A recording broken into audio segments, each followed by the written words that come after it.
Central.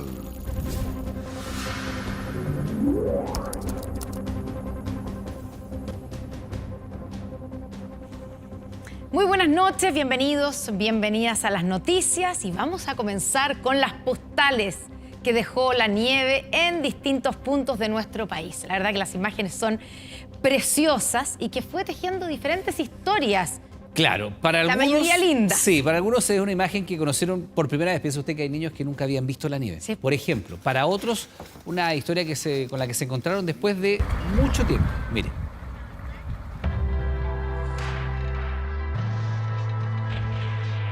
Yo la toqué. De anoche que estamos viendo estas maravillas. Pero precioso, yo vine por la novedad. Hermoso, es como estar en otro país. Algunos no la veían hace años, otros la conocieron por primera vez. Para unos, un juego, para otros, la postal más bella vista en demasiado tiempo. A mis 63 años, ver la nieve y que en mi casa, afuera, estuviera nevando, hermoso. Que cada uno disfrutó a su manera. Hola Lucy, ¿cómo está? Oiga, ¿qué le ha parecido lo que le han mostrado? ¡Ah, hermoso, precioso! ¡Me encantó! Nieve, simplemente nieve, que nos pone tan contentos y que en Talca no veían hace 14 años. Es que algo increíble. Genial, es la primera vez que veo esto. Muy lindo, no lo había visto así. Son pocas las oportunidades que se puede ver esto acá en la ciudad de Talca, así que no, realmente maravilloso. Una oportunidad para compartir en familia o simplemente observar y conmoverse. En Coquimbo, el sector de Salamanca, amaneció así. Vamos a ir a ver también los animales que están acá precisamente siendo asistidos. Y Alcohuas, en el Valle del Elqui, cubierto por el mismo manto blanco. En la mañana puse la televisión TVN, que nos gusta ver, y lo vimos a ustedes. Y dijimos, vamos por allá a ver la nieve, a ver si encontramos algo de nieve. Y aquí estamos. ¿Qué le parece? Maravilloso. Extraordinario, maravilloso, sobre todo de la cuarta región. Todo por primera vez para nosotros. Bien para todos, en realidad. Este es el panorama que tenemos a esta hora de la noche en la comuna de Empedrado, chiquillos. Y así estaban las 7 tazas. Yungay anoche, Cauquenes, el Parque Nacional Villarrica y Coya hoy en Rancagua. A las 4:30 empezó a caer agua-nieve, se llama. Y no dormimos con mi esposo porque queríamos venir, traer a las chiquillas. ¿Y las manitos cómo están? Chillán. Lo que está ocurriendo está asociado a un sistema frontal frío que avanzó desde el sur y prácticamente un desplazamiento sur a norte que no es muy habitual. Empujado el sistema frontal y que también contribuyen al desplazamiento rápido del frente y también a que la masa de aire fría no tenga mucho tiempo de irse ambientando donde va llegando. Entonces por eso ha llegado tan fría, digamos, por donde ha cruzado, corriente en chorro. ¿Cuántas fotos tenemos en nuestro celular de la cordillera? Seguramente varias, pero pocas, tan impresionantes como estas. La región metropolitana amaneció así. ¿Has visto nieve? A mis 5 años he venido acá, pero no me había acordado nada. Andar con mucho cuidado. Ahorita 20 a 30, algo muy lento. Una visita que no teníamos hace tiempo y que ayudó a llenar un poco más los embalses. Desde el MOP, eso sí, son cautos. Aún no se descarta que haya racionamiento de agua en verano y el déficit hídrico continúa. De todas maneras vamos a mantener la cautela hasta el mes de septiembre cuando tengamos la medición exacta de cuánta nieve acumulada tenemos. Sin embargo, también decir que hoy día tenemos niveles históricos de cantidad de nieve acumulada en la región metropolitana y la región de Valparaíso. Eso es un muy buen presagio para lo que puede venir para el verano. También hubo cortes de luz y cortes de camino provisorios hacia el Cajón del Maipo y Farellones para evitar inconvenientes y asegurar conectividad. Las empresas están instalando muchas más brigadas que lo normal, en condiciones normales 4 a 7 veces incluso de más brigadas que lo normal, de tal manera de poder justamente dar respuesta a las diferentes situaciones que se van produciendo. Se recomienda a la población a informarse de los pronósticos meteorológicos y el estado de las rutas y caminos que se tengan previsto utilizar. Idealmente evitar internarse a los sectores precordilleranos y cordilleranos si no es estrictamente necesario. ¿Seguirá nevando? Sí. Hacia el norte del país, al menos esta noche, y en otras regiones también, pero en zonas cordilleranas, no en los valles centrales. Quienes habitan en esta parte del país deberán guardar esta imagen, por ahora, como un lindo recuerdo. No, la imágenes son realmente maravillosas. Sabemos Precioso. que hay gente que lo pasa muy mal en esta Sí, época, por pero supuesto. las postales que dejas son increíbles. Bueno, ¿hasta cuándo se van a mantener las lluvias y la nieve en algunos sectores? ¿Volverá a caer nieve? Es la gran pregunta la que nos hacemos todos. La ilusión que tenemos de que vuelva a nevar. Bueno, estamos aquí en el estudio con la meteoróloga Alison Göhler. Alison, bienvenida. Muchas gracias por estar con nosotros. Gracias a ustedes por invitarme. Qué rico ver estas fotos, estas postales que le llamamos de nieve en gran parte, no solo de la zona centro, sino que gran parte de la zona sur también. Bueno, la pregunta que nos estamos haciendo, porque los registros de esto son comparables probablemente con lo del 2017 en la zona central. Entendemos que para el sur de nuestro país esto es bastante frecuente. Sí, claro, quieren decir, pero ¿cómo se sorprenden Santiaguinos tanto los sorprendidos santiaguinos? con la nieve, pero bueno, y sobre asumiendo todo eso. los habitantes de la región de Coquimbo, que ya vamos a hacer contacto con Sí. ellos, que a ellos sí que les ha sorprendido Ahora, la nieve. la pregunta, Alison, ¿es probable que imágenes como estas se repitan en la zona central, en las comunas que ya vimos que hubo nieve durante esta jornada? Así es, Iván. Estamos a la espera del ingreso que se ha demorado un poco, se ha demorado esta banda de inestabilidad o este postfrontal que va a ingresar durante esta noche. De hecho, ya ha dejado precipitación intermitente en la zona costera. Va a ingresar entonces en las próximas horas a lo que es la zona de Santiago. Va a dejar precipitaciones, esperamos, eso sí, en la parte centro de Santiago. ¿Sí? No deberíamos tener chubascos de nieve, pero sí se mantendrían para la zona más alta. La isoterma se va a mantener en torno a los 1000, 900, 1000, por ahí, exacto, a esa cota. Y ahí es donde vamos a tener precipitaciones tipo nieve. Ya, entonces estamos hablando de lluvias, de precipitaciones que debieran llegar durante la noche. Correcto. Y que en algunas partes, en las mismas partes donde vimos la nieve hoy día en la mañana, vamos a verla también en esos lugares. Revisemos el Windy para que nos expliques aquí, nos cuentes qué es lo que está entrando. Por ahí uno ve una masa.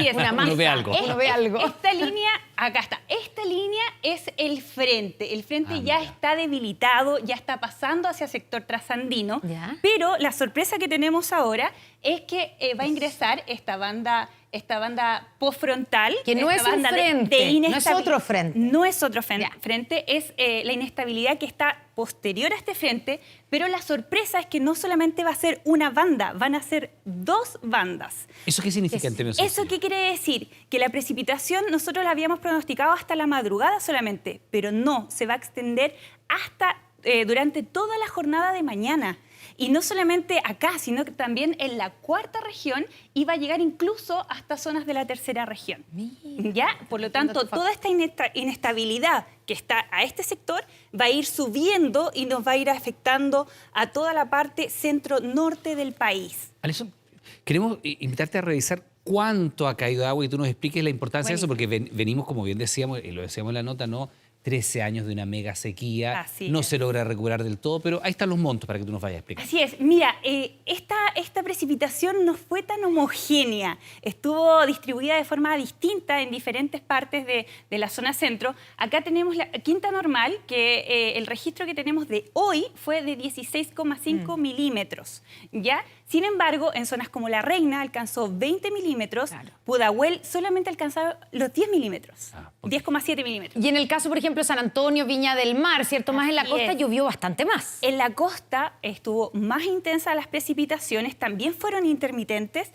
Sin embargo, si tomamos el ejemplo de Rodelillo, Rodelillo queda un poco más en altura, a 300 metros, cayeron 44 milímetros. 44 milímetros. Esto es bien sorprendente porque estábamos viendo precisamente lo que es la región de Coquimbo, mira, Andacollo, Montepatria, Illapel, montos que probablemente no se veían en muchos años. No están acostumbrados a recibir tanta lluvia. Y la nieve, había mucha gente que estaba sorprendida de esta nieve, que salió a las calles y todo eso, pero tal como bien dices, la parte norte, esto ya es como el límite norte de la cuarta región, tuvo una precipitación acumulada en Andacollo de 43,7 milímetros, o sea, montos importantes que van a ayudar muchísimo al tema del déficit que venimos acarreando durante tantos años. ¿Qué pasa en la zona centro-sur? En la zona centro-sur, mira, Curicó muestra que fueron el día de hoy 24 milímetros, sin embargo, Chillán, ¿por qué pusimos Chillán?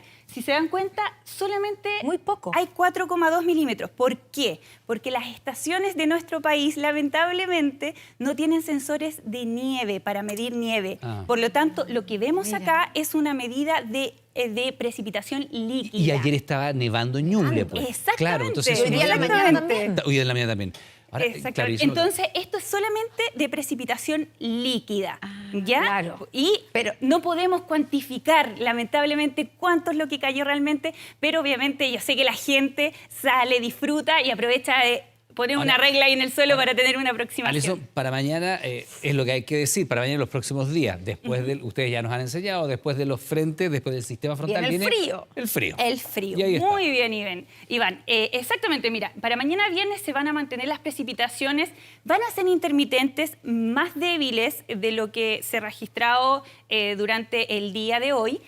Sin embargo, las temperaturas sigue la tónica de temperaturas bajas, 2 grados de mínima. Esto es como lo mismo de hoy, más o menos, ¿no? Mínima 2 grados, 8 de máxima. 8 de máxima. La máxima hoy día estuvo en 10 grados. En el periodo que hubo un quiebre, subió bastante la temperatura, más de lo que esperábamos.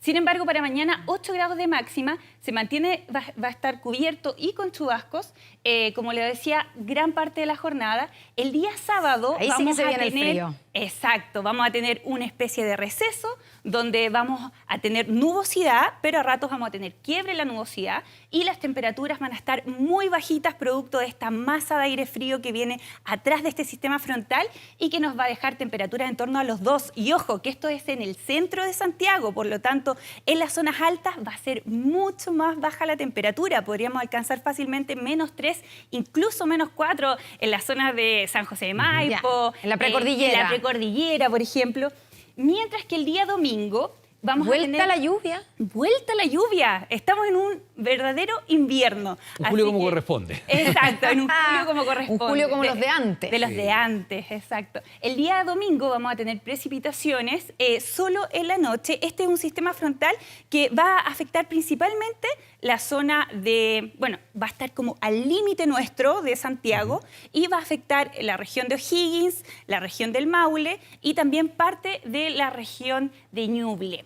Así que... Pero bastante más débil, o sea, no son las precipitaciones que hemos tenido en estos 2 últimos sistemas frontales. No, a nosotros nos va a llegar como la colita, así como un poquito de este sistema y podría generar en torno a los entre 2 milímetros, a lo más 5 milímetros, no debería ser más que eso. Sin embargo, en el Maule se concentraría y ahí esperamos un poco más de precipitación. El día lunes, esto es importante porque también... A pesar de que este sistema nos va a rozar a nosotros, el día lunes va a entrar otra masa de aire frío que va a mantener las temperaturas muy, muy bajas. Y no solamente en la zona centro, sino que también en la parte sur del país. Estamos pronosticando alrededor de -2 grados Celsius y una máxima de 11 grados. Y el día martes vuelven los cielos despejados a la capital, pero vienen acompañados de un frío enorme. Vamos a tener 0 grados y, como bien les decía, en los sectores en torno al centro de Santiago también se van a presentar temperaturas muy, muy frías. Bien, pues ¿Sí? Quisiera recalcar algo. A ver. Hoy día, debido al ingreso de esta inestabilidad postfrontal, también existe la probabilidad baja, pero existe, de actividad eléctrica. Tormentas eléctricas. Para esta noche estamos tomando en cuenta estas 3 horas que se vienen, que debería ingresar esta masa tan inestable y podría generarnos esta actividad eléctrica no solamente en la costa, podría darse en la quinta región, en la región metropolitana, también podría estar afectando la región de O'Higgins, el Maule y Ñuble. Nuevamente, esa es como la zona donde estas bandas, estas líneas de inestabilidad van a afectar. Ya, hay que estar atentos entonces con esta posibilidad de tormenta eléctrica en las próximas horas y eventualmente que vuelva a nevar durante la jornada de mañana. Alison, muchas gracias, que tenga buena noche. No hay de qué, que estén muy bien. Gracias, Alison. Buenas noches. Y nosotros seguimos con noticias de hoy. Después de su captura en Países Bajos, la exalcaldesa Karen Rojo fue trasladada a una cárcel en Utrecht. Claro, ahí quedó detenida a la espera de lo que va a ser la primera audiencia que busca traerla extraditada a nuestro país. Claudio Arévalo tiene los detalles. Por favor, recuérdese esta frase. ¿Por qué no te callas? Y explícale a la ignorante esa de que yo no doy casa. Su apodo de Dama de Hierro se debió a su personalidad y cómo ejercía su autoridad, esa que desplegó 8 años en Antofagasta. Querido, llama a este imbécil, porfa, de mi parte. No puedo decir otra hueá. Allí donde surgió el poder también dio paso a las grietas durante 2015-2016. Karen Rojo utilizó recursos municipales para, entre otras cosas, financiar su reelección. Su captura 112 días después de su huida lo convierten en un caso emblemático en la búsqueda de transparencia en la gestión de los funcionarios públicos de Chile. Y que ejemplos de personas que se escapan a otros países para eludir la justicia o de gente que malversa recursos públicos son inaceptables, pero que no paguen justos por pecadores en esto. Así, eludiendo la justicia chilena para evitar la cárcel, la exalcaldesa huyó a Ámsterdam. Fue capturada por un equipo especial a cargo de la búsqueda de fugitivos. Mientras tramitaba su asilo político en la localidad de Ter Apel, fue apresada, para luego ser trasladada a los tribunales de Rotterdam y finalmente volver al norte de Países Bajos, específicamente en las afueras de Utrecht, donde quedará detenida hasta el comienzo de las audiencias. Acá en una antigua prisión de mujeres ubicada en una villa acomodada pasará al menos entre 8 a 6 semanas la exalcaldesa. Celdas de 10 metros cuadrados para la población penal que es solo femenina. Hay hermetismo sobre las primeras horas de Rojo en esta prisión. Lo que se sabe hasta el momento es que contrató abogados holandeses para evitar a toda costa cumplir una sentencia de cárcel en Chile. La defensa de ella como requerida puede solicitar una rebaja en las medidas cautelares personales, puede solicitar medidas cautelares de alguna manera menos intensas que la privación de libertad. 11.000 kilómetros separan Utrecht, el actual paradero de Rojo Venegas, de Antofagasta, la ciudad donde estuvo 8 años como alcaldesa. Acá no se habla de otra cosa, aunque su círculo más íntimo, de momento, no se ha referido a su captura. Solo algunos cercanos la han defendido. Si bien ella pudo haber cometido un error, que yo no lo justifico, que creo que sí hubo un error, pero me ha parecido que lo que ha ocurrido con ella ha sido algo totalmente desproporcionado. Estamos de acuerdo que se puedan tomar acciones, se puedan sancionar, pero en comparación con otros delitos que tienen otras autoridades, empresarios, era muy desigual. Ese es justamente uno de los argumentos de su defensa para apelar al asilo político. Sus trámites en el centro de refugiados en Ter Apel fue, según la información de 24 horas, una de las alertas que activó finalmente su detención en Países Bajos, el auge y caída de una prometedora política. Situaciones donde se fraccionaban proyectos para que no pasaran por el Consejo. La ley mandata, por ejemplo, que sobre 500 UTM tiene que votarse por el Consejo. Y ella lo fraccionaba en 3, pero sin embargo le daba esos recursos a la misma persona o a la misma empresa con el mismo rubro. Y yo creo que ahí hay un gran tema que es el tema de la transparencia que realmente tenemos nosotros como ciudadanía respecto a los recursos de los municipios. O sea, muchas veces con los cambios de alcalde o alcaldesa nos enteramos de unos déficits presupuestarios que son increíbles. Entonces, eso debiera de regularizarse mejor. En una celda de Países Bajos, Karen Rojo espera su proceso de extradición. Podría extenderse hasta 1 año si los tribunales de ese país se abren a la posibilidad de analizar el requerimiento de asilo político, que le evitaría pasar 5 años y 1 día de cárcel en nuestro país. Bueno, después de su captura en los Países Bajos, como le decíamos recién, la ex alcaldesa Karen Rojo fue trasladada hasta una cárcel de Utrecht, donde quedó detenida a la espera de la primera audiencia que busca la extradición precisamente en nuestro país. Primero va a estar en un cuartel policial y ahora lo va a hacer en una cárcel previamente tal. Bueno, vamos a comunicarnos con Nicolás Muñoz, nuestro enviado especial en Holanda. Lo vemos ahí en Países Bajos, concretamente en Rotterdam. Nicolás, ¿cómo estás? Muy buenas noches, ya es de madrugada ya en Rotterdam. ¿Qué hemos sabido de lo que le toca vivir? ¿Dónde va a esperar ahora a Karen Rojo? ¿Dónde va a esperar esta audiencia para que inicie el proceso de extradición? ¿Cómo están? Gusto de saludarlos. Estoy en la corte de Rotterdam, donde lo más probable es que sea Karen Rojo acá, en esta corte donde tenga que enfrentar la justicia, pero sería en 6-8 semanas más aproximadamente. Y me tomo de las palabras de Claudio Arévalo en la nota, el hermetismo específico que ha habido en las autoridades holandesas acá de los Países Bajos, de los tribunales y sobre todo de la fiscalía. No hemos podido ni siquiera conocer el nombre del fiscal que ha estado a cargo. Un poco más pudimos recabar, por ejemplo, ejemplo, con la policía, que nos dijeron que la tuvieron detenida, pasó la noche en una comisaría Karen Rojo, nos dijeron detalles, por ejemplo, le dieron una cama con una frazada, la posibilidad de ducharse y tomar un desayuno. No nos pudieron decir, por ejemplo, si se había comunicado con familias, con alguno de sus abogados, y que pasado el mediodía de hoy fue trasladado desde la comisaría de Rotterdam hacia esta cárcel de mujeres que está a unos 50 kilómetros de acá de Rotterdam, específicamente. Una cárcel específica para mujeres donde Karen Rojo va a estar enfrentando su destino finalmente, este debate, este juicio por su extradición. Es lo que hemos podido saber porque, como insisto, mucho hermetismo en las autoridades holandesas. No se sabe, por ejemplo, para terminar finalmente la agenda que tiene la Corte de acá de Rotterdam. Pudimos conversar durante el día con algunos abogados y me decían que estaba a full. Y no va a ser esta semana, lo más probable es que tampoco sea la próxima. Y no es de extrañar que en 6, 8 semanas, como lo habíamos dicho, recién podría comenzar el juicio por la extradición de Karen Rojo aquí en los Países Bajos. Ahora, Nicolás, dado este hermetismo del cual tú señalas, tampoco se sabe, por ejemplo, en qué tipo de régimen está, si puede recibir algún tipo de visitas. Nosotros imaginamos que, por supuesto, sí contacto con lo que es su defensa legal, pero familia que eventualmente pueda visitarla, si es que está acompañada de alguien, al menos en los Países Bajos.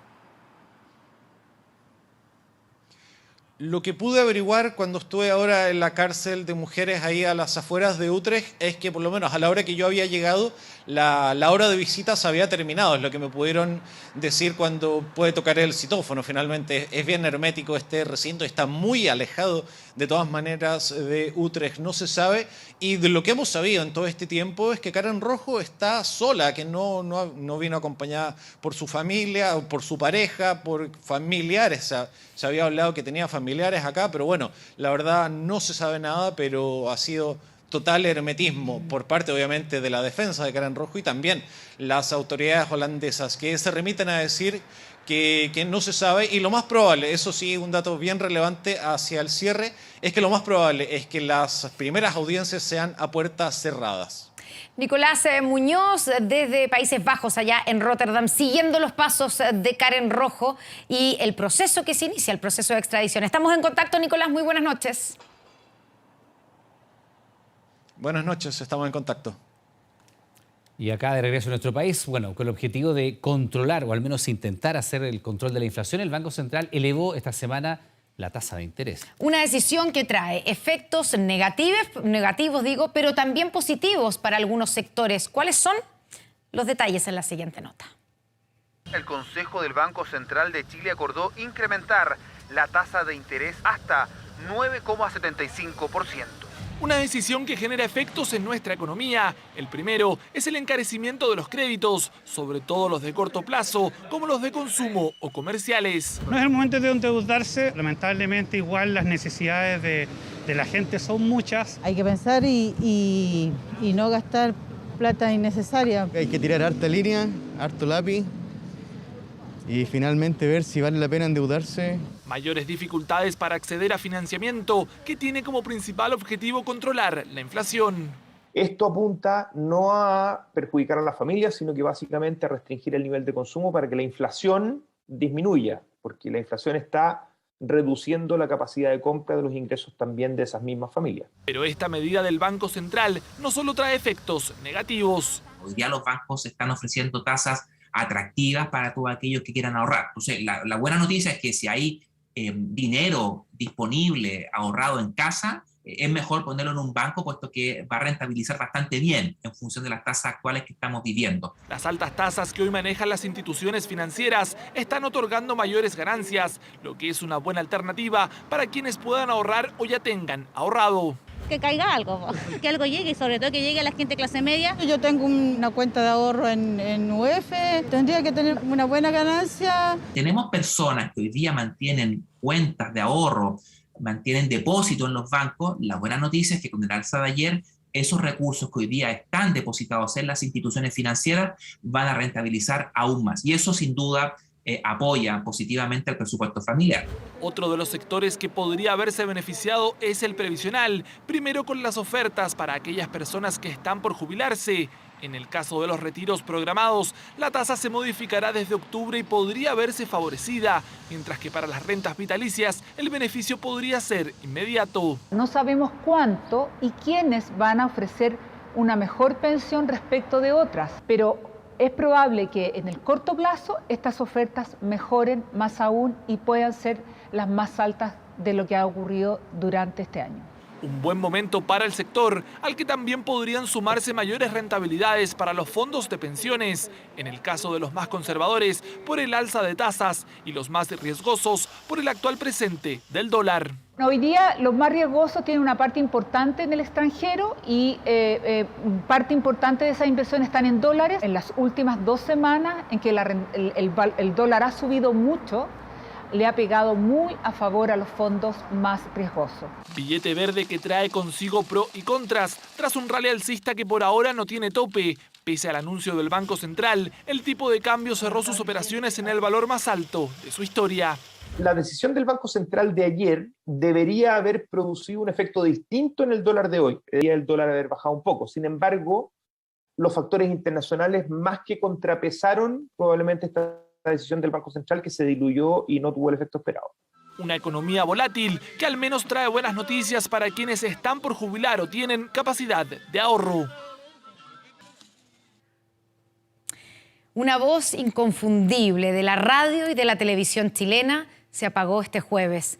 A los 91 años murió Javier Miranda, un emblemático comunicador que trascendió diversas generaciones como lector de noticias, locutor radial y conductor de innumerables programas de Canal 13, como Maravilloso, Martes 13, bueno, 1 millón para el mejor.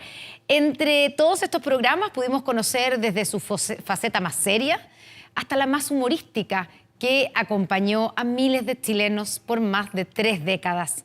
La noticia fue dada a conocer por su círculo familiar a través de un comunicado donde detallan que Javier Miranda falleció acompañado de su familia y por causas naturales. Le mandamos, por supuesto, un abrazo enorme desde Televisión Nacional a la familia de Javier Miranda, quien en visita a nuestro programa, Buenos Días a Todos, recordó el cariño que le expresaba la gente. Escuchemos.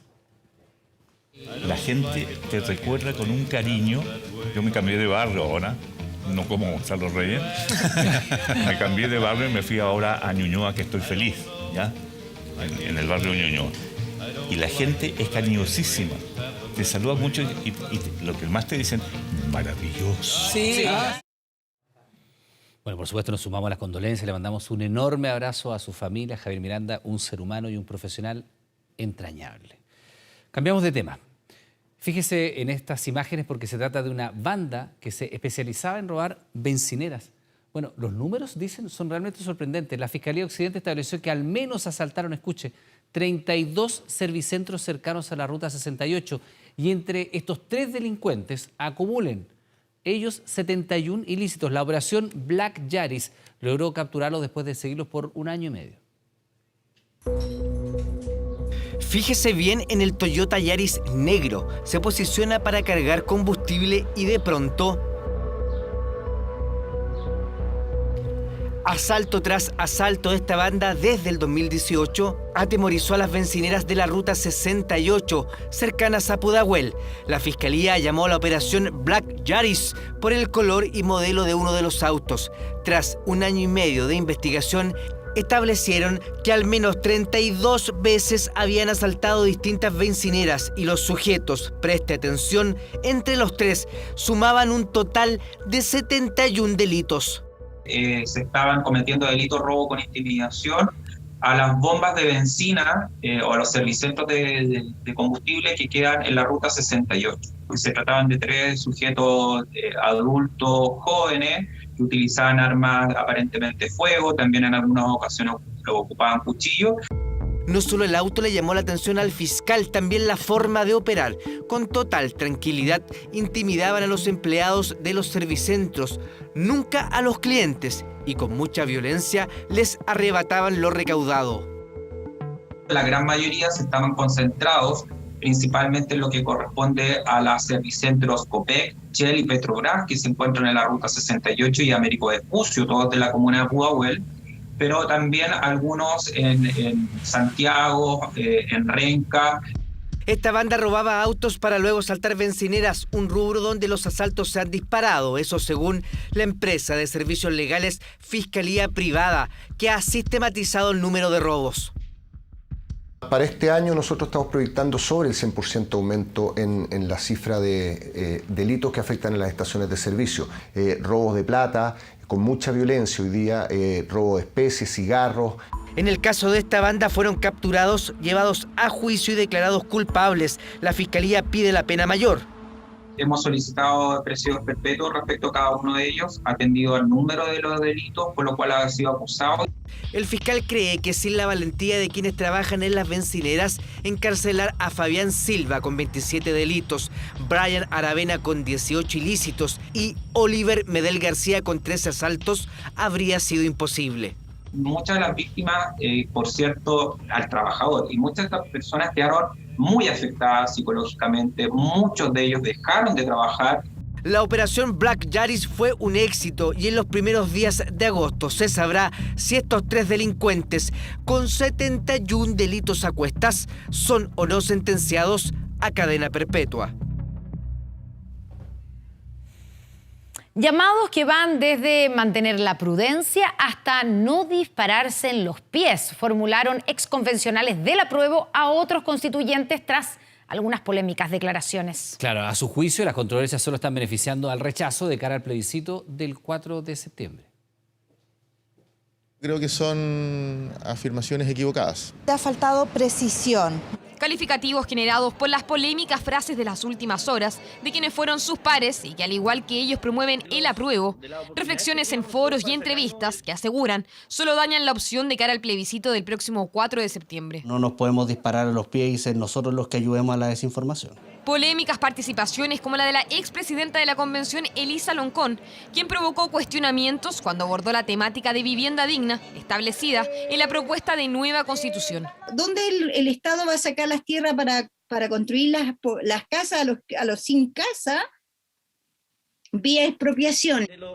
Tampoco fue bien recibida la respuesta de Cristóbal Andrade. El ex convencional se refirió a la participación de las entidades territoriales en el Estado regional. De acuerdo al texto, los pueblos y naciones indígenas deberán ser consultados y otorgar el consentimiento previo. ¿Ese es un veto? Sí, podría hacerse como un veto. Respuestas que no fueron respaldadas por los exconvencionales de colectivos de izquierda. De ahí el llamado a actuar con prudencia al momento de comunicar. Si uno no maneja tanto algún tema, preguntar, aclarar, no todos participamos en todas las discusiones. Y aquí lo importante es lo que dice la Constitución, no lo que quisieran los convencionales que dijera o lo que creen que dice. Otro hecho que también fue comentado y criticado en redes sociales fue este video, que le entrega una copia de la propuesta de constitución chilena a Evo Morales es Felipe Parada, ex asesor del convencional socialista Tomás Laibe. Vamos a ganar. Sí, vamos a ganar. Está difícil, pero vamos a ganar. Un hecho que provocó críticas de exconvencionales de derecha y adherentes del rechazo, las que se deben evitar, aseguran exconstituyentes. Todo en medio de una campaña desplegada en donde han surgido acusaciones de fake news y tergiversaciones de ambos lados. En general hay imprecisiones tanto en quienes están por el apruebo como quienes están por el rechazo. Y en el rechazo no son imprecisiones, son mentiras, lisas y llanas mentiras. Yo llamo a que tengamos un debate lo más amplio, abierto y libre posible, que no se coarte la libertad de expresión y que se debata con argumentos, sin acusar constantemente al resto de mentiras cuando no me gusta lo que está diciendo. Por el momento el gobierno se encuentra desplegado realizando la campaña informativa, todo a 3 días hábiles de que venza el plazo entregado por la Contraloría para entregar detalles respecto a la reunión entre el Ejecutivo con el Partido Socialista en La Moneda. De acuerdo al diputado Leonardo Soto, lo que después calificó como un error, se trataba de una instancia de coordinación por el apruebo. Hablé recién con el Contralor, con quien tenemos una excelente relación. La prescindencia que exige la Contraloría, en buena hora y que está bien, dice de que no podemos utilizar recursos públicos para favorecer una u otra opción.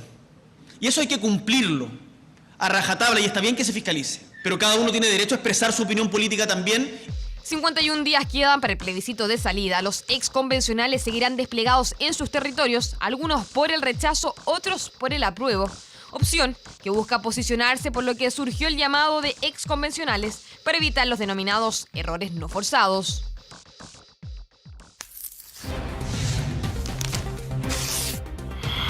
Camino al plebiscito. Ahí vamos, camino al plebiscito, y usted tiene que tener información de primera fuente. Apegarse al texto, y con el texto en la mano, Valentina Reyes conversa hoy día con nosotros a propósito de uno de los temas que son muy relevantes, los derechos sociales, el derecho a la salud. Sí, Iber, ¿cómo estás? Buenas noches. Es el artículo 44, lo tenemos acá, también lo tenemos en nuestras estaciones y vamos de inmediato a revisar parte de lo que dice este artículo, que comienza así: toda persona tiene derecho a la salud y al bienestar integral, incluyendo sus dimensiones física y mental. Aquí también hay preocupación por la salud mental en estos 11 y aquí hay un consenso, puntos, ¿no? Acá hay un consenso sobre esta declaración. Claro, se mira con buenos ojos, al menos esta declaración, de mirar la salud en todas sus dimensiones. Pero también en el artículo de la salud se habla de un sistema nacional de salud. Vamos a la siguiente estación para revisar esa propuesta, Iván. Y acá lo dividimos. Se habla de este sistema nacional de salud que estará compuesto por prestadores públicos. Podemos pensar en hospitales públicos, por ejemplo, claro, ¿cierto? Y prestadores privados. Podemos ejemplificar con las clínicas. Ya.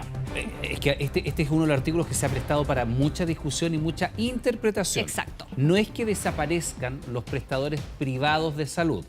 Es que va a haber un sistema unificado, un sistema nacional de salud. Claro, y se habla de hecho de prestadores públicos y privados, pero acá está el punto donde algunos ven matices. Dice, la ley determinará requisitos y procedimientos ¿para qué? Para que los prestadores privados puedan integrarse al Sistema Nacional de Salud. Tenemos dos visiones respecto a esta propuesta. Vamos a revisarla y luego continuamos. El artículo es muy relevante porque consagra explícitamente la participación del sector privado en el Sistema Único o Nacional de Salud. Y en el texto, y eso es muy relevante, aparece, digamos, el fortalecimiento del sector público, pero se deja claramente establecido que la salud privada también existe.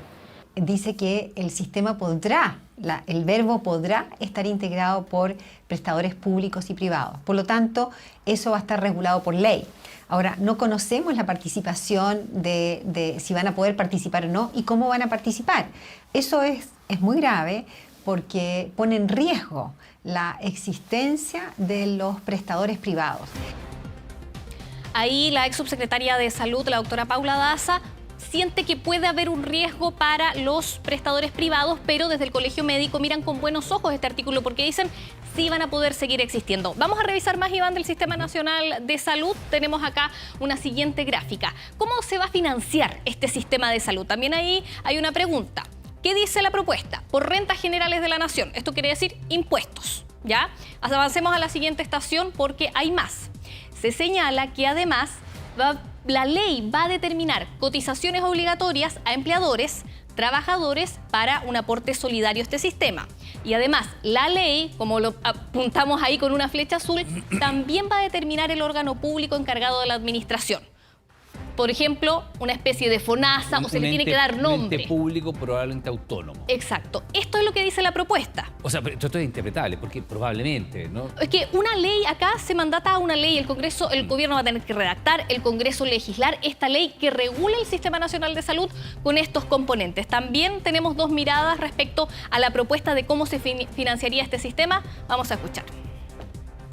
Permite la cotización, las cotizaciones, pero también permite los seguros privados. Es decir, uno puede optar a tener, como ocurre en gran parte de los países del mundo, que yo tengo mi salud básica, pero puedo optar a seguros complementarios, lo que permite perfectamente que funcionen sistemas como las ISAPRES. El 7% de todas las personas que trabajan en Chile se irían al sector público. Hoy día tenemos 3 millones de personas que están en las ISAPRES. Ese 7% que hoy día están imponiendo en las ISAPRES irían al sector público. Por lo tanto, si hay alguna, las ISAPRES como tal desaparecerían. Bien, solo una precisión respecto a lo que dice la doctora Daza de este 7%. Estamos acostumbrados a que el 7% sea lo que cotizamos en salud, ¿cierto? Claro. Pero en el texto, acá en la propuesta que tenemos en mi mano, no se habla de porcentajes. Eso va a quedar para esta ley. Para la ley. Lo que sí está claro es que lo que tú cotices de salud va a ir a un sistema nacional, Y las ISAPRES lo han dicho las ISAPRES, lo dicen los dos entrevistados, ¿no? Sí. Con matices en las miradas, pero tal cual existen hoy día no tendrían mucho sentido, pasarían a ser seguros complementarios. Eso es lo que se estima que podría pasar con este sistema que necesita de una ley para su regulación, para saber bien cómo va a funcionar. El gobierno, si es que se aprueba esta propuesta, tiene 18 meses para redactar ese proyecto de ley. Ahora, como siempre decimos, lo más importante, lea el texto de la propuesta de la Constitución, que está también, por supuesto, disponible en nuestro sitio 24horas.cl. Valentina, como siempre, muchas gracias. Buenas noches. Que esté muy bien. Hacemos una pausa, estamos de regreso inmediato, espérenos.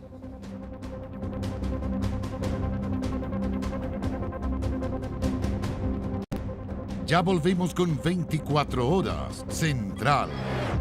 Con el auspicio de de Apelaciones de Temuco decidió excluir al Ministerio del Interior como querellante en el caso Huracán, luego que no se corrigiera un vicio formal en la acusación contra los ex carabineros imputados por montaje de pruebas contra comuneros mapuche.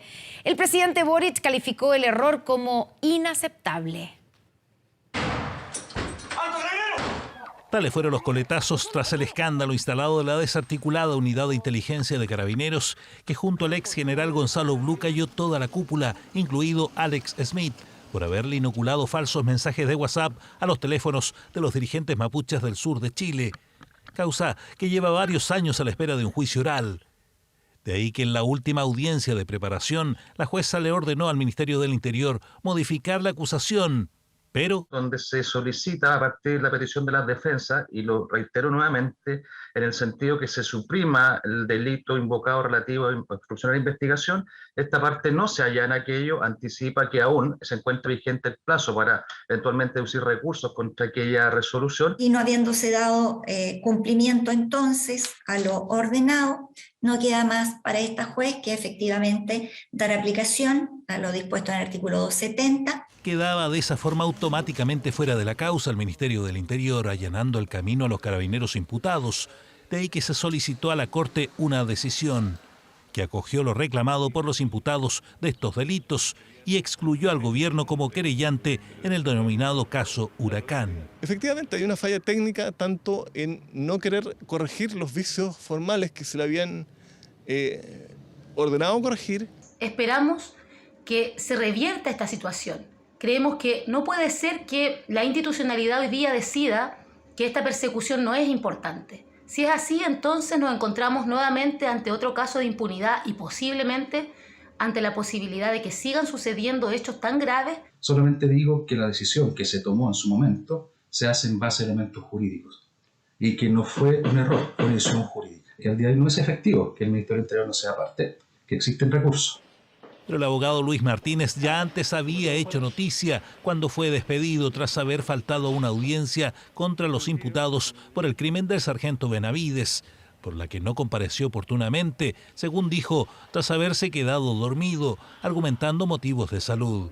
El presidente Boric calificó este nuevo error como inaceptable. Entiendo de que está la posibilidad de la apelación. Ahora, las características de este error, desde mi punto de vista, es inaceptable y por supuesto que tienen que haber responsabilidades. Lo voy a conversar con la ministra para evaluar dónde se cometió ese error. Entiendo que fue anterior, que es algo que venía de hace un tiempo ya, y que la persona, ahí van a tener que asumir responsabilidades sin lugar a dudas. La oposición ya alza críticas y pide remover al equipo jurídico del gobierno. Ya veremos si en las instancias judiciales pendientes se recupera la posición de querellantes en una de las causas emblemáticas por haberse descubierto que toda la operación Huracán no fue más que un burdo montaje. El alza de los precios del petróleo y otros productos está desatando masivas protestas en distintos países. Haití, Panamá y Argentina son algunos en América Latina. ¿Qué está pasando con el costo de la vida? Vea. Con el 50% de la población por debajo de la línea de pobreza. El precio de los alimentos, de los medicamentos. Aunque cada país tiene sus problemas internos propios, el estallido social que está produciendo el alza de los precios a nivel mundial empieza a ser transversal en la región. En un país en el que 6 de cada 10 habitantes sobrevive con menos de $2 al día y en el que la agitación política no da tregua desde mediados del año pasado, fenómenos como el alto costo de los alimentos y los combustibles han provocado violentas protestas durante esta semana. Cada vez que quieren subir los precios de los combustibles alegan que hay escasez. Eso no es cierto. Si están decididos a subir los precios del petróleo, le prenderemos fuego al país. Un país en donde las llamas de la violencia armada y la guerra entre pandillas llevan meses azotando la capital y ahora ha provocado el cierre de bencineras ante la indignación por la escasez de combustible. En Haití hace falta la seguridad. En Haití no hay transporte. Las bandas armadas están azotadas a nivel país y ya la gente está cansada.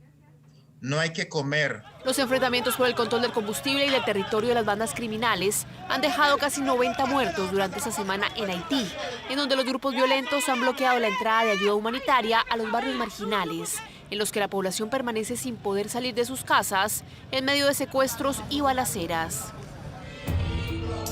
A más de 5.500 kilómetros de Puerto Príncipe está Buenos Aires, que durante este jueves ha revivido las protestas que el fin de semana llegaron hasta la quinta presidencial de Olivos, en medio de una crisis económica que no le ha dado tregua a Alberto Fernández durante los casi 3 años que lleva en el gobierno. Que no podemos ir a la góndola y no poder comprar, y encima cuando vamos a poder comprar no hay abastecimiento de productos, como pasa con el aceite, con la harina, muchas veces con el azúcar.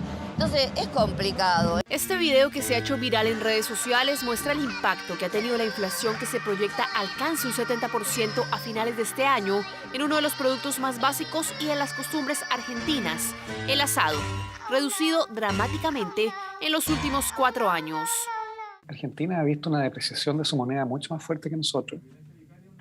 En primer lugar, producto de las malas políticas económicas, ha habido una fuga de capitales masiva, sostenida. Desde hace más de una semana, Panamá enfrenta unas inéditas protestas impulsadas por el aumento de más del 40% del precio de los combustibles en menos de 6 meses, en un país en donde la inflación es prácticamente un concepto desconocido y en el que la estabilidad económica había sido la regla durante más de 30 años. Aquí en Panamá no refinamos, aquí somos un país netamente importador de prácticamente todo. Producimos, nuestro sector primario no tiene los avances tecnológicos que tienen en otras latitudes, en Sudamérica, por ejemplo.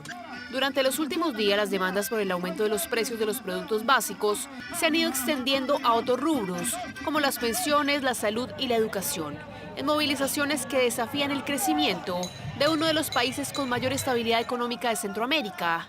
Un panorama que han enfrentado varias regiones del mundo tras el impacto de la invasión de Rusia a Ucrania. Y el descalabro que generó en los mercados de energía global, porque en el fondo significó el retiro forzoso de Rusia como productor importante de petróleo y de derivados del petróleo, incluyendo el gas natural, pero también el carbón. El aumento de la inflación, que ha sacudido las economías más poderosas del mundo como Estados Unidos y China, y las más estables en continentes como Europa y Asia, empieza a convertirse en un foco de malestar social transversal también para América Latina.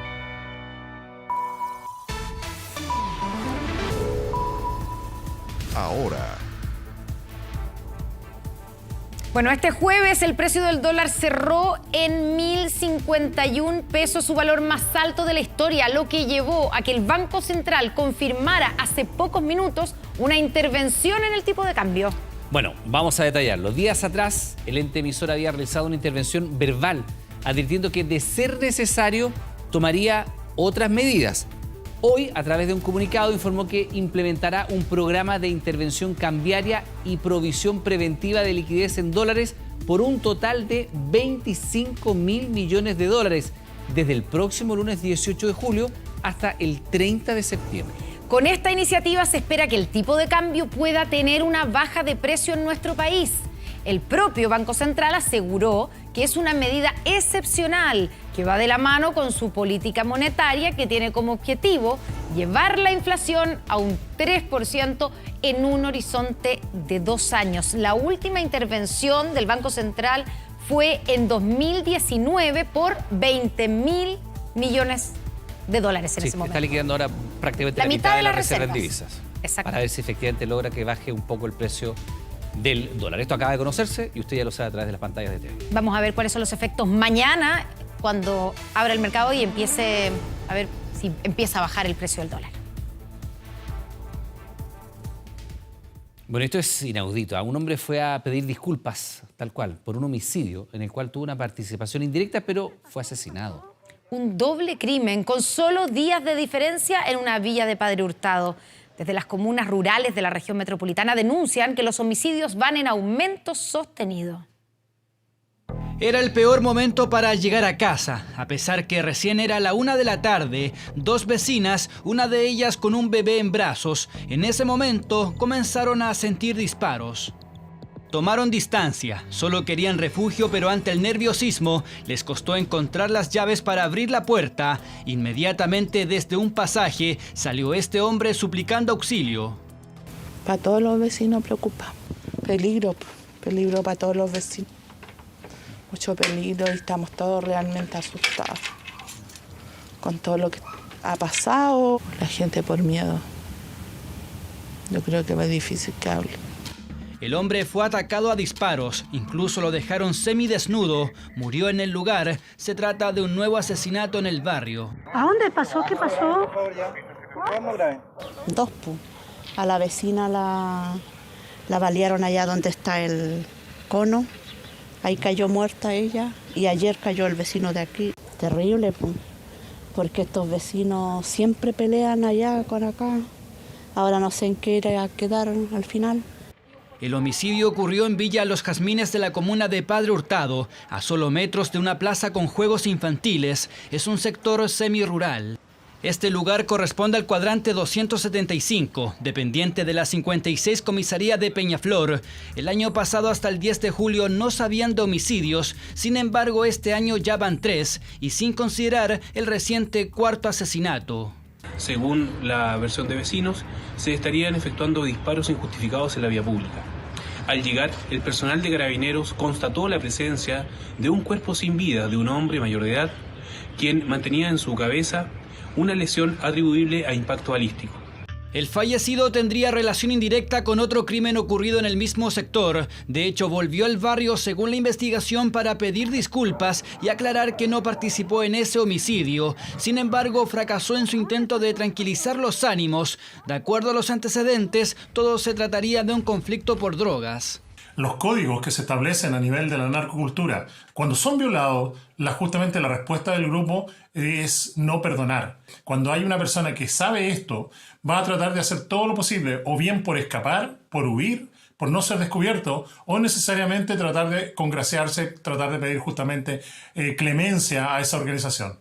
Desde la Asociación de Municipios Rurales denuncian que los traficantes están comprando propiedades en comunas alejadas de la urbe y con menos capacidad tecnológica y de cobertura policial.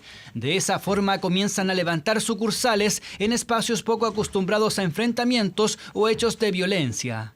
El tipo de delitos en el mundo rural ha cambiado mucho y generalmente se asocia a traficantes. Hemos visto que la delincuencia, incluyendo homicidios y sobre todo los portonazos en el mundo rural a través de todo Chile, han aumentado en forma considerable en comparación a años anteriores. La preocupación continúa en Villa Los Jazmines ante el temor de un posible tercer crimen a modo de venganza. Hasta el momento no hay detenidos. Se convirtió en la favorita de las tapas de las revistas y su vida estuvo rodeada de glamour.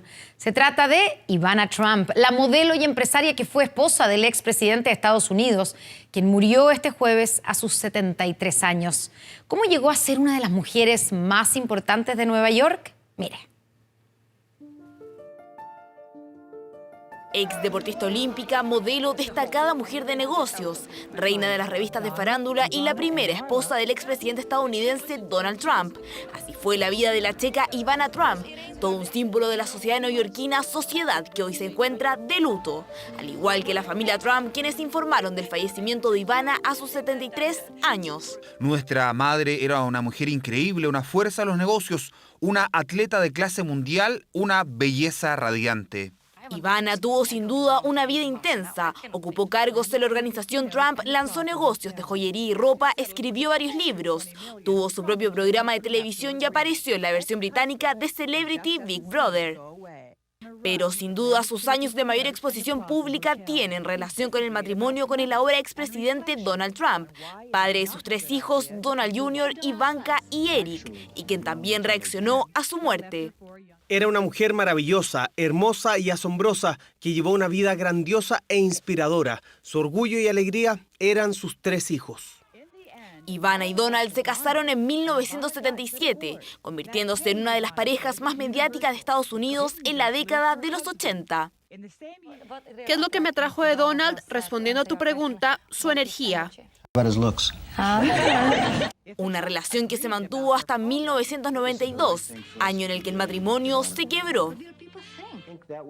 De Plaza Hotel, creo que esa fue la causa principal de lo que le sucedió a mi matrimonio con Ivana. Durante ese lapso de tiempo se convirtió en ejecutiva, no en esposa. Pero realmente el matrimonio fue sacudido por el romance de Donald Trump con Marla Maples, con quien se casaría un año después y tendría una hija, Tiffany. Pero en mi caso fue tan claro y la confianza se rompió tan gravemente que supe que no había manera que pudiera repararse. Sin embargo, con el tiempo la relación con Donald Trump fue mejorando. Ella se volvió a casar y divorciar en 2 oportunidades más, pero mantuvo el apellido de su primer esposo con el que ya había construido una poderosa carrera. Ladies, we have to be strong and independent. And remember, what? Don't get mad, get everything. Estados Unidos y el mundo despiden hoy a una de las mujeres más influyentes de la vida del expresidente Donald Trump y que se transformó en todo un ícono para la ciudad de Nueva York. Y acá en nuestro país finalmente renunció el gerente general de la ISAPRE, Colmena, el mismo que había amenazado con demandar a los afiliados que estaban entablando acciones legales por el alza en los planes de salud. La polémica se da en medio de un fuerte cruce de declaraciones entre la ministra Begoña Yarza y el gremio de las ISAPRES. Espantoso, una falta de respeto, yo no sé qué pretende. Ellos ya han ganado suficiente y que compensen las vacas flacas con las vacas gordas. Su relación con las personas afiliadas no puede estar mediada por tribunales. Fueron declaraciones que causaron polémica y en algunos casos indignación. En entrevista con el diario La Tercera, el gerente general de la ISAPRE Colmena, Felipe Galleguillos, amenazó con llevar a la justicia a los afiliados de la aseguradora que hayan entablado recursos de protección para dejar sin efecto alzas en sus planes. Nuestro argumento es que es una facultad de las ISAPRES ajustar los precios. Estamos esperando ese fallo que es bien crítico y lo más importante es que estamos comenzando a interponer demandas contra los afiliados que nos demandaron para dejar sin efecto la tabla de factores. Declaraciones que motivaron un oficio de la Superintendencia de Salud, el llamado a una sesión especial en el Senado y finalmente gatillaron la renuncia del Ejecutivo en una carta enviada a los trabajadores. Finalmente, Felipe Galleguillos renunció a la gerencia general de la ISAPRE Colmena tras su polémica advertencia. Los recursos judiciales de Colmena se enmarcaban en una crisis económica que dicen sufrir las aseguradoras, lo que generó una dura crítica de la ministra de Salud. Llevan más de un par de décadas, ¿cierto?, teniendo ganancias sustantivas, sistemáticas en relación, ¿cierto?, a su desempeño financiero económico. En el periodo de bonanza seguramente debe haber ahorrado de forma tal de tener los recursos financieros económicos para cubrir en algún periodo de mayor riesgo. Declaraciones que fueron respondidas por el gremio aseguran que la situación de las ISAPRES es crítica a tal punto que pueden cerrar en algunos meses. Las ISAPRES ya no tienen margen de operación. Hoy funcionan únicamente con el aporte de capital de sus dueños y el cierre puede producirse en solo meses. Afirmar lo contrario es arriesgado porque más de 3 millones de beneficiarios escuchan llamado a la tranquilidad y podrían verse de la noche a la mañana sin cobertura de salud. Según las ISAPRES, en los últimos 15 meses han tenido pérdidas por 170.000 millones de pesos, el peor desempeño financiero de todos los tiempos. Faltan segundos para las 10 de la noche. Les recordamos que a partir de ahora Televisión Nacional de Chile está autorizada a transmitir programas para mayores de 18 años. Aunque es deseo del propio presidente Boric, la posibilidad de generar una sola coalición de gobierno que reúna a Apruebo Dignidad y el socialismo democrático sigue siendo lejana y la tensión entre ambos se mantiene. A horas de la reunión entre el mandatario y el Partido Socialista, Gabriel Boric aseguró que un posible cambio de gabinete solo se analizará tras el plebiscito de septiembre. En el último comité político en La Moneda, los presentes de Apruebo Dignidad y el Socialismo Democrático pedían cerrar la puerta, y otra puerta que sigue cerrada es la idea que ambos bloques se unan para conformar una sola coalición de gobierno. Tema abordado este miércoles en una reunión del presidente Boric con el Partido Socialista en Cerro Castillo, tras meses de tensión y diferencias entre las llamadas dos almas oficialistas. No estamos todavía en condiciones de suscribir un pacto o algo por el estilo. Portazo a una idea que el propio presidente Boric planteó en el mes de marzo, es que en el socialismo democrático, específicamente en el PS, hay molestia porque aseguran que son ellos y no la coalición de origen del mandatario la que se ha cuadrado con los votos para que se aprueben iniciativas planteadas por el gobierno. Acusaron también un trato desigual entre ese sector y los miembros de Apruebo Dignidad. Personalmente tengo la convicción de que es deseable avanzar hacia una sola coalición. Eso, por supuesto, no se logra por decreto. Hay que tener una discusión ideológica, no solamente electoral, que se requiere una nueva coalición que aúne a quienes hoy día son parte del gobierno. Deseo por ahora no concedido para el mandatario. Los roces y diferencias que se siguen apreciando entre los partidos oficialistas dificulta que se pueda avanzar a un solo bloque que derive en posibles pactos electorales. Ojalá hubiera una sola coalición de gobierno. El presidente está en lo mismo y nos lo reiteró cuando nos reunimos con él.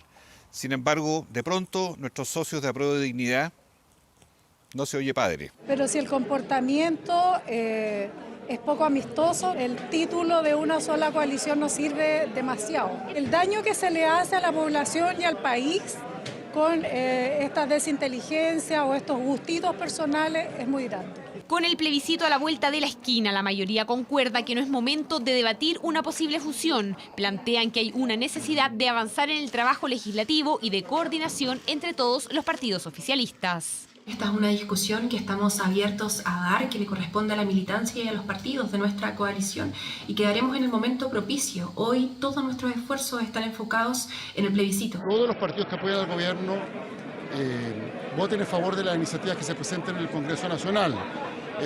Respecto de la constitución de coaliciones electorales, bueno, ese será un tema que tendrá que discutirse en el futuro. Apruebo Dignidad no ha terminado de cuajar, mucho menos el socialismo democrático, y por lo tanto hoy día lo que tenemos es un gobierno con una base política desestructurada, descoordinada. Motivos por los que el propio presidente de la Cámara pidió un cambio de gabinete hace algunos días. Un golpe de timón, dijo, que sirva para repuntar en las encuestas y ordenar al oficialismo de cara a la elección. Decisión que, según La Moneda, solo se adoptará tras el 4 de septiembre. Y más adelante habrá oportunidad para conversar sobre cambios de gabinete que no tienen que ser dramáticos. No lo estoy evaluando por ahora, es una discusión que tendremos posterior al plebiscito. Porque para muchos el plebiscito será una prueba de fuego para el Ejecutivo, en momentos en los que la opción rechazo se ha impuesto por sobre el apruebo, según las últimas encuestas publicadas.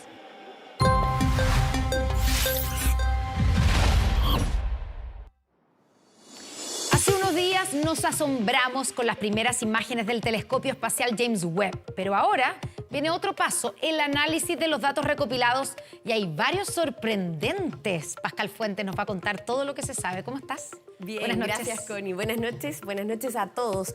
Vimos con más detalles, por ejemplo, la nebulosa de Carina, esa imagen hermosa, las galaxias del quinteto de Stefan o la nebulosa del Anillo del Sur. Pero si hablamos de detalle, gracias a la observación del telescopio James Webb, de este telescopio espacial, se pudo determinar la composición atmosférica del exoplaneta WASP-96b. Probablemente sea en inglés el 96b, sí. Pero para que todos lo entiendan. También se le conoce como el Saturno caliente. ¿Te parece que vayamos y nos acerquemos hacia este exoplaneta que está más allá de nuestro sistema solar? Estamos en una plataforma, mira, como en una nave tipo Star Wars. Se trata de un planeta gaseoso y gigante. Sí, nos da calorcito, de hecho, porque tiene un diámetro de 1.2 veces mayor a la de Júpiter, que es el planeta más grande del sistema solar, y le toma solo 3 días y medio dar la vuelta a la estrella a la que orbita, y se estima incluso que su temperatura supera los 1000 grados Celsius. Imagínate. Sí. Los científicos no nos tenemos que acercar tanto. No nos acerquen. Eso, aléjennos. Ahí nos está alejando Diana. Gracias a lo que pudieron determinar los científicos, que es el espectro de su atmósfera, pudieron ver que existía la presencia y abundancia de gases, y esta observación reveló señales inconfundibles de agua, junto con la evidencia de bruma y nubes jamás detectada en estudios previos. ¿Qué nos dice lo observado por el James Webb? Bueno, la astroquímica Natalia Inostroza nos va a contar con mayor detalle.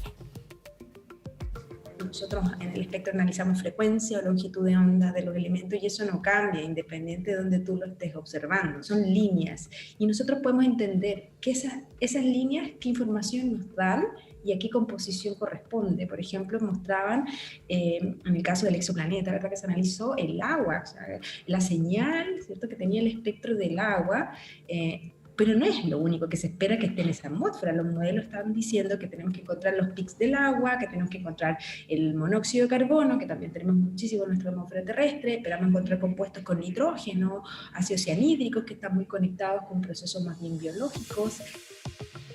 De eso hablaba la astroquímica, de las longitudes de onda y cómo este espectro es una suerte de huella digital de la atmósfera.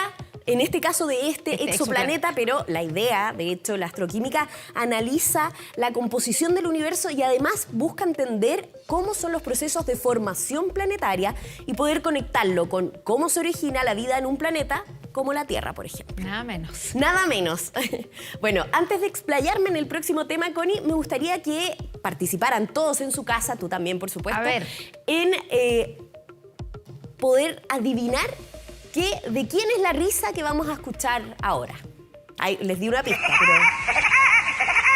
¿Pájaro loco? Al tiro. Carpintero, el pájaro carpintero. Bueno, sí, hay niños viéndonos en la casa, quizás no se acuerdan del pájaro loco. No lo conocen probablemente, pero sus papás o sus abuelos seguramente sí lo conocerán. Ahí lo estamos viendo. La risa es del pájaro loco, el Woody Woodpecker. Es un personaje animado creado por Walter Lantz, inspirado en un pájaro carpintero. Pero hay 218 especies de este tipo de pícidos, se llama, es decir, una familia de aves en específico. ¿Y por qué vamos a hablar de ellos? Pues para los científicos, por décadas ha sido un misterio el cómo martillan sin dañar su cerebro. Ya vamos a ver imágenes específicas de cómo hacen este movimiento muy rápido algunos, otros de manera más precisa, con menor frecuencia, pero igualmente es llamativo. Intenso. ¿Has escuchado alguna vez en algún...? Uno lo puede ver en los bosques en el sur de nuestro país. Y suena ahí, taca, taca, taca, taca. Ahí, bueno, tac, tac, tac, tac. La principal hipótesis era que los pájaros absorbían el impacto, incluso con esto inspiraron la ingeniería de materiales para generar, por ejemplo, los cascos protectores en el caso del fútbol americano. Bueno, un grupo de investigadores analizó videos de alta velocidad que vamos a poder ver a continuación acá en el centro de nuestra pantalla. Mira cómo van analizando todo el impacto del pájaro loco, iba a decir, del pájaro carpintero, y determinando que el pájaro no absorbía ningún impacto durante el picoteo, ningún impacto a nivel cerebral, y que probablemente no sufren conmoción, ya que sus cabezas completas son como martillos. Los pájaros carpinteros han pasado por millones de años de evolución para minimizar esta absorción de impactos, y su cráneo está optimizado justamente para picotear. Y bueno, para calcular la presión de los cráneos de estas aves, hicieron todo un modelo computacional que ahí estamos viendo en detalle, para poder encontrar que la presión creada estaba muy por debajo de lo que causaría una conmoción cerebral en un primate. Claro, porque uno ve el impacto y uno tiene la sensación de que se produce O sea, yo el sábado, Connie, voy a contar una infidencia, me pegué un cabezazo en un restaurante y todavía tengo un chichón. Y viste estrellas azules. Y vi estrellas, eso, que uno se marea y se va para el lado. Bueno, ellos no les pasa y lo siguen haciendo. Sí, pero cómo se mueve la cabeza y uno dice, algún efecto tiene que tener. Bueno, pero esto es gracias al tamaño de su cráneo. Vamos a entenderlo mejor a partir de lo que nos diga Bruno Grossi, que es especialista en biología evolutiva y biomecánica animal. se dieron cuenta que efectivamente no hay ningún grado de disipación en el golpe del pájaro carpintero. Cuando golpea, no se disipa. ¿Y por qué no se disipa? Porque entonces tendría que pegarle más fuerte a la madera. Entonces, en realidad, es, como dicen ellos, es como un martillo todo, en conjunto. En realidad yo lo mediría como una picota. Al tener un cráneo pequeño, tiene menos inercia, y al tener menos inercia, entonces los golpes son menos fuertes y los impactos se producen menos riesgos. Si nosotros tuviéramos en realidad un pájaro carpintero del tamaño con un cráneo como nosotros, en realidad no podría golpearle tan fuerte y se requerirían algún tipo de compensaciones. Así que vamos a tener que buscar otro tipo de inspiración para hacer cascos y parachoques de autos y no del pájaro carpintero. Claro, Bruno contaba que había servido de inspiración finalmente para un montón de materiales para protección, de seguridad, pero finalmente este hallazgo abre otras preguntas, porque ¿cómo mantiene, por ejemplo, la rigidez entre el cráneo y el pico durante el picoteo? ¿O qué otros factores ayudan a mitigar ese posible daño en su cerebro? Pascal Fuentes nuevamente aquí inspirándonos con lo que se sabe. Muchas gracias. Gracias a ti. Buenas noches a todos. Seguimos contigo, Iván. Y si eso le sorprendió, escuche lo siguiente. Con una fortuna estimada en cerca de 130 mil millones de dólares, Bill Gates, fundador de Microsoft, anunció que va a donar todo su dinero a la fundación de beneficencia que él dirige. Acción que además lo va a dejar afuera de la lista de los millonarios del mundo. Mire. El primer computador Altair Basic salió en 1975. Después creamos 3 más en 1977. Con apenas 19 años, Bill Gates fundó una de las compañías de tecnología que más impacto ha tenido en el planeta. Microsoft fue el nombre escogido para la empresa que lideraba junto a su amigo Paul Allen, dos jóvenes fanáticos de la informática. Esta cinta es la primera pieza que he armado para un software de computador. Para la primera generación de computadores, se transformó en la clave que desbloqueó su poder. De eso ya han pasado 47 años, con Microsoft posicionada como la mayor compañía de tecnología en el mundo. Más de 1.400 millones de usuarios utilizan su sistema operativo, con ganancias multimillonarias que ubican a Gates en la lista de las personas más ricas del planeta, un puesto que pronto podría dejar de ocupar por voluntad propia. Mirando hacia el futuro, planeo entregar virtualmente toda mi fortuna a mi fundación. Eventualmente descenderé y saldré de la lista de las personas más millonarias del mundo. El rendimiento positivo de Microsoft en el mercado le permitió crear en el 2000 la Fundación Gates. Desde entonces, el empresario y su familia se convirtieron en filántropos, destinando gran parte de su tiempo y dinero en proyectos para combatir la pobreza y enfermedades, incluido el COVID-19. Cada muerte fue una tragedia. Esto no tiene que pasar de nuevo. Podemos detener los brotes antes de que se salgan de control. Tras la pandemia, Gates aseguró que siente la obligación de devolver sus recursos a la sociedad, razón por la que planea una primera donación a su fundación de $20.000 millones, acción que él espera repitan otros empresarios multimillonarios como Jeff Bezos e Elon Musk.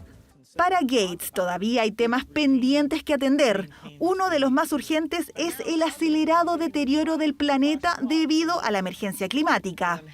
Trágicamente, miles de millones de personas que son las menos responsables por los gases de efecto invernadero sufrirán la mayor parte del cambio climático. Según la revista Forbes, a la fecha, la fortuna de la familia Gates se estima en cerca de $130.000 millones. Dinero que pronto debería pasar a acciones benéficas, despojando al creador de Microsoft del título de uno de los empresarios con la fortuna más grande del mundo, pero posicionándolo como uno de los mayores filántropos de la historia.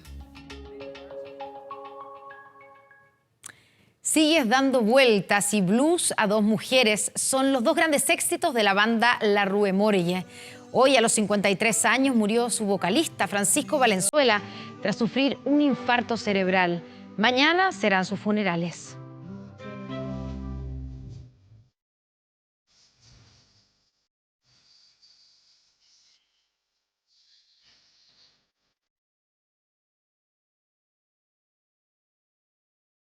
Es una de las canciones que más ha dado vueltas en los karaokes, radios y listas de reproducción de la música chilena.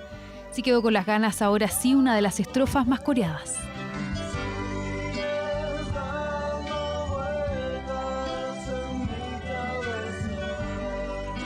La voz detrás de estas letras es la de Francisco Valenzuela, un timbre particular y distinguible con el que la Rue Morgue se posicionó a mediados de los 90 como una destacada banda de la escena musical chilena, un artista que deja los escenarios tras fallecer este jueves a sus 56 años.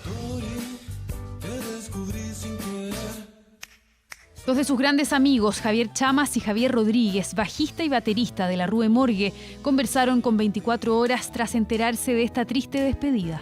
Súper buen compositor, buen artista, buen intérprete. Y nada, lo llevamos aquí en el corazón. Que lo voy a querer siempre, que fue una parte muy importante de nuestras vidas y que dejó un legado que cada vez que escuchemos alguna canción, como Sigue dando vueltas, Habló Mujeres, va a estar presente. Pancho, así le decían sus amigos, exalumno y docente de la Escuela Moderna de Música, se encontraba en estado de gravedad tras sufrir un infarto cerebral que lo mantenía internado en la UCI del Hospital Luis Tisné, donde finalmente el vocalista de la Rue Morgue perdió la vida. Un perfil que encajaba con lo femenino, por otro lado, un grupo que daba cuenta también de una suerte de élite, si se quiere, al hacer alusión a alcances literarios. Tenían links también con la música argentina, no eran pocas las comparaciones que se hacía por ahí con Fito Páez, por ejemplo. La voz de Francisco era muy característica, entonces reemplazar su voz, la verdad que se hace complejo. El cantante ya había sufrido de un infarto cerebral del cual se recuperó con algunas secuelas y por lo mismo no estaba realizando conciertos. Este, de hecho, es uno de sus últimos registros oficiales en vivo. Quise no ser y aún soy.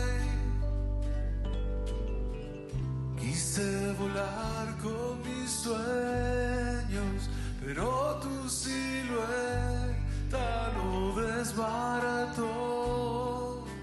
Los restos de Francisco Valenzuela fueron velados en la parroquia Santa María de Macul este jueves, hasta donde llegaron sus familiares y amigos para despedirlo. Fue una semana muy dura para nosotros y sufrimos mucho, y él también, pero la parte que más nos reconfortó es el cariño de la familia y los amigos, especialmente los amigos del barrio y todos los relacionados a la música. Que siempre fue una persona dispuesta, amable, cariñosa, muy cercana a todo, así que una persona linda para recordar y para tener siempre ahí en el recuerdo, en el corazón.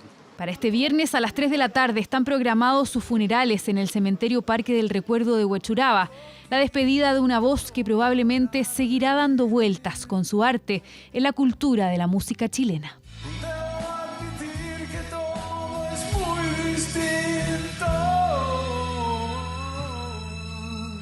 Sin ti.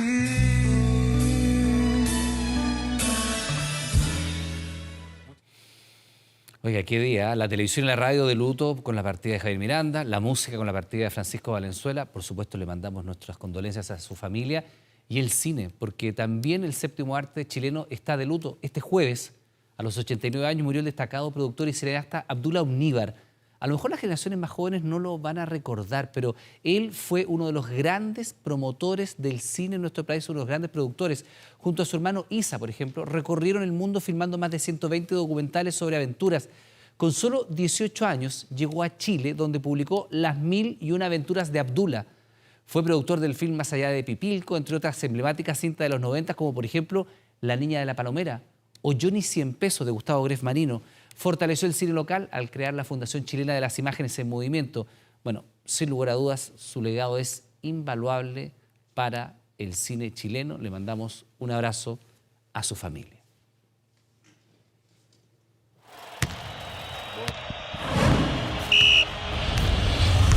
...24 horas Deportes. Lo que más quiero es entrar al campo con la camiseta de Flamengo y dejar la vida.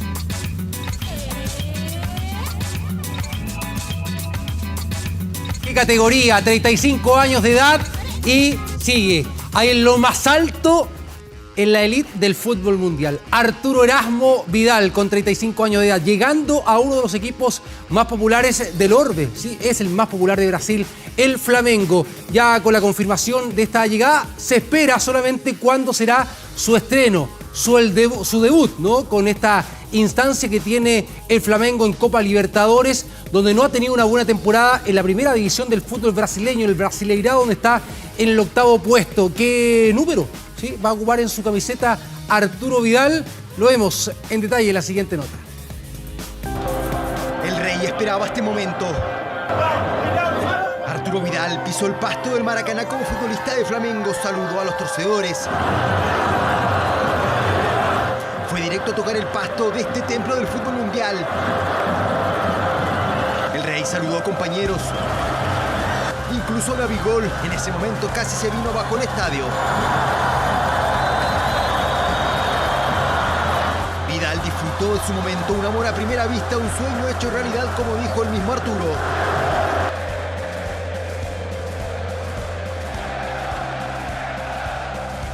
Muchas gracias. Nada, feliz de estar acá, con mucha alegría, con muchos sueños, y lo que más quiero es entrar al campo con la camiseta de Flamengo y dejar la vida y sentir el cariño de la gente. Flamengo ha ideado toda una campaña comunicacional para presentar al Rey Arturo. Uno de sus videos incluso hizo referencia a la popular serie de Netflix Stranger Things.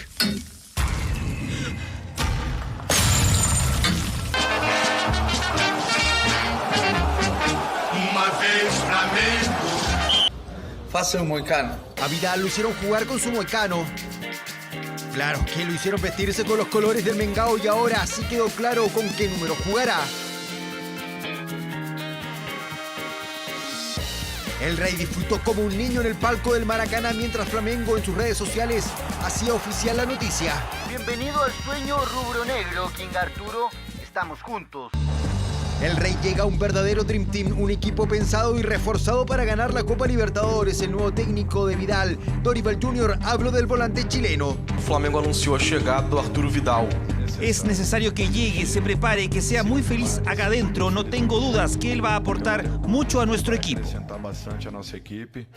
El Rey ya es jugador del Mengao, se espera que se sume a los entrenamientos lo antes posible para ya ir pensando en su debut. Por el momento, Vidal ya comienza a vivir su nuevo sueño.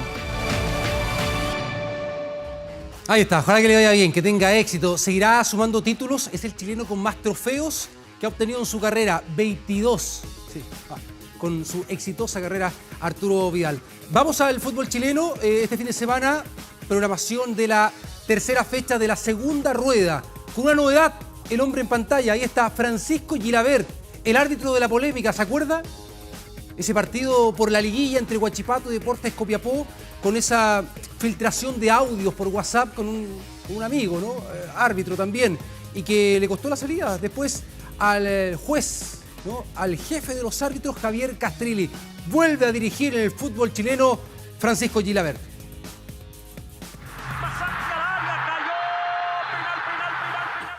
El 26 de enero de este año se disputó en el Estadio CAP de Talcahuano uno de los partidos más polémicos de los últimos años en el fútbol chileno. Huachipato recibía a Deportes Copiapó en el duelo de vuelta por la liguilla de promoción con un polémico cobro. Yo veo penal abajo, creo penal arriba. Perfecto. ¿Qué les parece a ustedes? El juez del partido, Francisco Gilabert, sancionó este dudoso penal a favor de los acereros, pero el escándalo mayor vino días después con la filtración de estos audios. Por favor, analiza la camiseta, me dicen así. Y yo, ¿qué? Chucha, ya entendí que había algo pasado, que había, no sé qué chucha, algo raro. Gilabert admitía que su cobro fue condicionado desde Santiago, palabras que derivaron incluso en la salida de Javier Castrilli como presidente de la Comisión de Árbitros. Tiene una suspensión en su contra que fue levantada tras considerarse que fue una víctima de la operación en contra de Castrilli.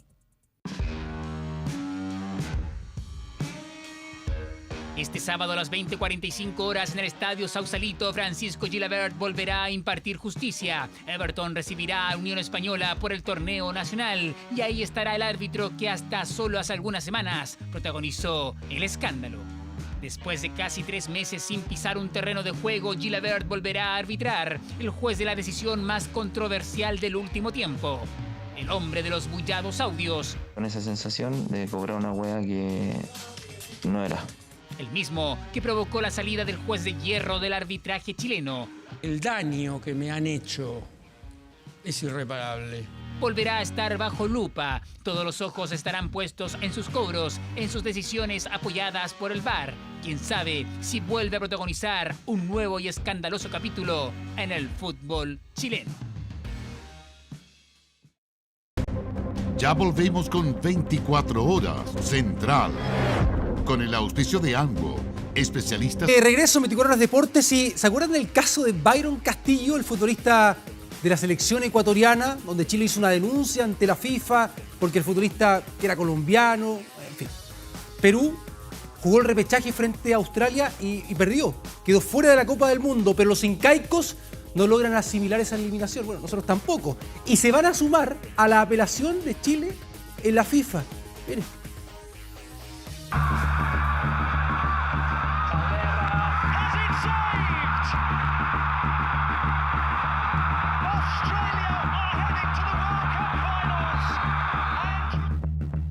Ricardo Gareca no va más como técnico de la selección peruana de fútbol. Para Perú no han sido días fáciles en lo deportivo, eliminados de Qatar 2022 en repechaje y sin técnico, pero ni siquiera ello los aleja del sueño mundialista. ¿Perú se une a Chile contra Ecuador? Una pregunta que muchos se hicieron en su momento y que hoy tiene una respuesta, es que la Federación Incaica se unió al reclamo que hizo Chile por el polémico caso Castillo. Perú interpuso recurso de apelación ante FIFA sobre la demanda de Chile. Hasta las oficinas de FIFA en Zúrich llegaron los descargos por parte de los del RIMA, quienes buscan impugnar la decisión del ente mundial del fútbol y además solicitar revalorizar las pruebas entregadas por Carles y Milad. El asunto solicitando ante la Comisión de Apelaciones los puntos y la posibilidad de ir al Campeonato del Mundo, aunque hayan perdido en repechaje. Con ello, el vecino país exigirá que Ecuador quede fuera del Mundial y por ello que la lista corra, dándole paso a Perú en la cita planetaria. Con una federación chilena empeñada en llevar el asunto hasta la última instancia y ahora con la selección de Perú de por medio. Sorprendentemente, el fallo no nos favoreció. La cantidad de pruebas que llevamos a FIFA es demasiada. A este discurso y demanda chilena ahora se unirá Perú, que tras ser eliminado del Mundial de Qatar en el repechaje ante Australia y quedar sin técnico, ahora agota sus posibilidades sumándose a la demanda nacional que comanda el abogado Eduardo Carleso. La teleserie de Byron Castillo suma una nueva temporada. Bien, y para finalizar la Copa América Femenina, ¿sí?, de fútbol, La Roja venció a Ecuador por 2-1, sus primeros 3 puntos. Recordemos que la primera fecha en su estreno, ¿no?, había sido una derrota para la selección chilena frente a Paraguay. Queda en el tercer puesto de su grupo, se ilusiona con la clasificación a semifinales. Para eso tiene que estar dentro de las 2 primeras selecciones. Juega el domingo frente a Bolivia, que es el que está colista ahí en ese grupo de la Copa América. Me despido, ya continúa Connie e Iván en 24 horas Central. Buenas noches. Tu casa es el centro de todo. Como quizás nunca lo... 24horas.cl.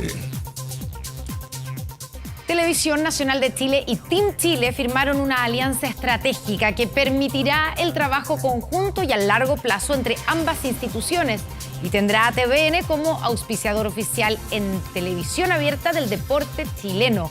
Conoce el detalle del acuerdo y qué implica para el deporte nacional en nuestro portal 24horas.cl. Bien, pues estamos terminando las noticias. Le damos las gracias, como siempre, por informarse junto a nosotros. Pero los jueves son de Carlos Pinto. En TVN viene el día menos pensado. Y en nuestro canal 24 horas, vía pública. Que tenga muy buenas noches. Buenas noches, que descansen.